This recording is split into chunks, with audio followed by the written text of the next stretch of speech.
आज हम लोग जो है वो समझेंगे कि हमारे पृथ्वी पर जो दिन और रात होता है वो कैसे होता है। तो आज का हम लोगों का जो टॉपिक है वो है कि दिन रात, यानी कि हम लोग के यहाँ दिन और रात कैसे होता है, इसको हम लोग आज समझेंगे। तो इसके बारे में लिखा है हमने कि पृथ्वी जो है उसके अंदर एक गति होता है जिसको हम लोग घूर्णन गति कहते हैं, ठीक है ना। और घूर्णन गति के कारण ही पृथ्वी पर दिन और रात होता है। सबसे पहले हम आप लोग को बता दें कि पृथ्वी में दो गति होता है, ठीक है। पहला घूर्णन गति और दूसरा परिक्रमण गति। तो घूर्णन गति में क्या होता है, पृथ्वी अपने अक्ष पर ही चारों तरफ घूमते रहता है। और परिक्रमण गति में क्या है कि पृथ्वी अपने अक्ष पर घूमते हुए सूर्य के चारों तरफ अपने ऑर्बिट में, कक्षा में चारों तरफ घूमता है। तो सूर्य के चारों तरफ जो पृथ्वी घूमता है वो कहलाता है परिक्रमण गति।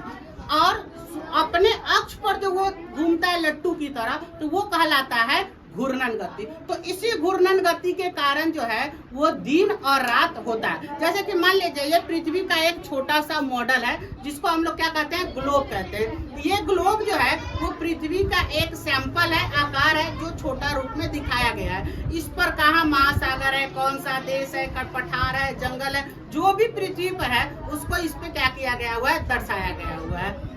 समझे। सबसे पहले तो हम लोग जब बचपन में थे तो हम लोग ऐसा सोचते थे कि पृथ्वी अगर गोल है तो हम लोग पृथ्वी के अंदर रहते हैं, जो कि बहुत गलत सोचते थे। हम लोग रहते हैं पृथ्वी के ऊपर, पृथ्वी के सतह पर। और ये पृथ्वी का जो अंदर है उसमें बहुत सारा लेयर होता है, जिसमें अलग अलग लेयर में अलग अलग चीजें मौजूद होती है। जैसे कि ऊपर मिट्टी का परत रहता है, उसके नीचे पानी, मिनरल्स वगैरह, अंदर जो है वो रहता है भरा पूरा।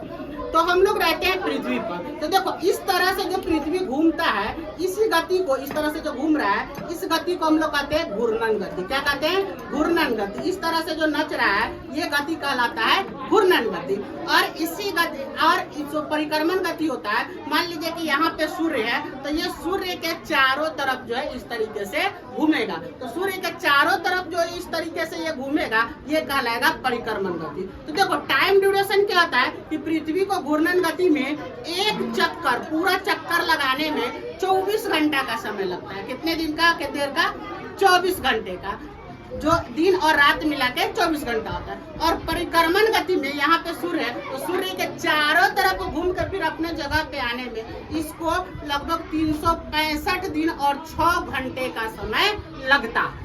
समझे। तो देखो मान लो कि ये सूर्य है, ठीक है, ये एक लाइट है, और इसको हम लोग मान लेते हैं कि ये क्या है, कि सूर्य है।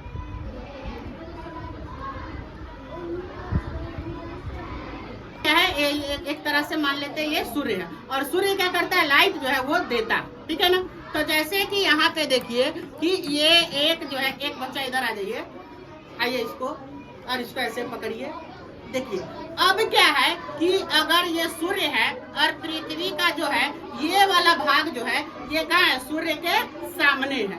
तो ये वाला भाग जो भी होगा इस पे क्या होगा, दिन होगा। और जैसे जैसे ये घूमेगा वैसे वैसे इधर धीरे धीरे धीरे धीरे अंधेरा होगा। और जो भाग सूर्य के प्रकाश के सामने आता जाएगा वो भाग क्या होगा, वहाँ पे दिन होते जाएगा। तो अब जैसे जैसे ये आ रहा है इस भाग पे दिन होगा, फिर ये भाग धीरे धीरे धीरे धीरे धीरे पीछे चला जाएगा। तो पीछे जाने के बाद क्या हो जाएगा, फिर इस भाग पे दिन हो जाएगा और इस भाग पे क्या हो जाएगा, अंधेरा हो जाएगा। जैसे आप लोग सुने होइएगा कि ये भारत में दिन रहता है तो अमेरिका में रात रहता है। तो उसका सबसे बड़ा कारण यही है कि भारत अगर यहाँ पे दिख रहा है भारत, तो अमेरिका जो है जस्ट इसके पीछे इधर है, जिसके वजह से जो है 12 घंटे का अंतर आ जाता है, जिससे दिन और रात में पूरा फर्क हो जाता है। समझे। तो ये समझिए कि पृथ्वी पर दिन और रात कैसे होता है, अलग अलग जगहों पे अलग अलग समय में दिन और रात होता है। किस गति के कारण होता है दिन और रात, घूर्णन गति के कारण। किस गति के कारण होता है, घूर्णन गति के कारण। और पृथ्वी को घूर्णन गति में एक चक्कर पूरा करने में कितना समय लगता है, 24 घंटा। समझ गए। और कैसे दिन और रात होता है समझ गए। किसी को कोई दिक्कत, चलिए रहने दीजिए।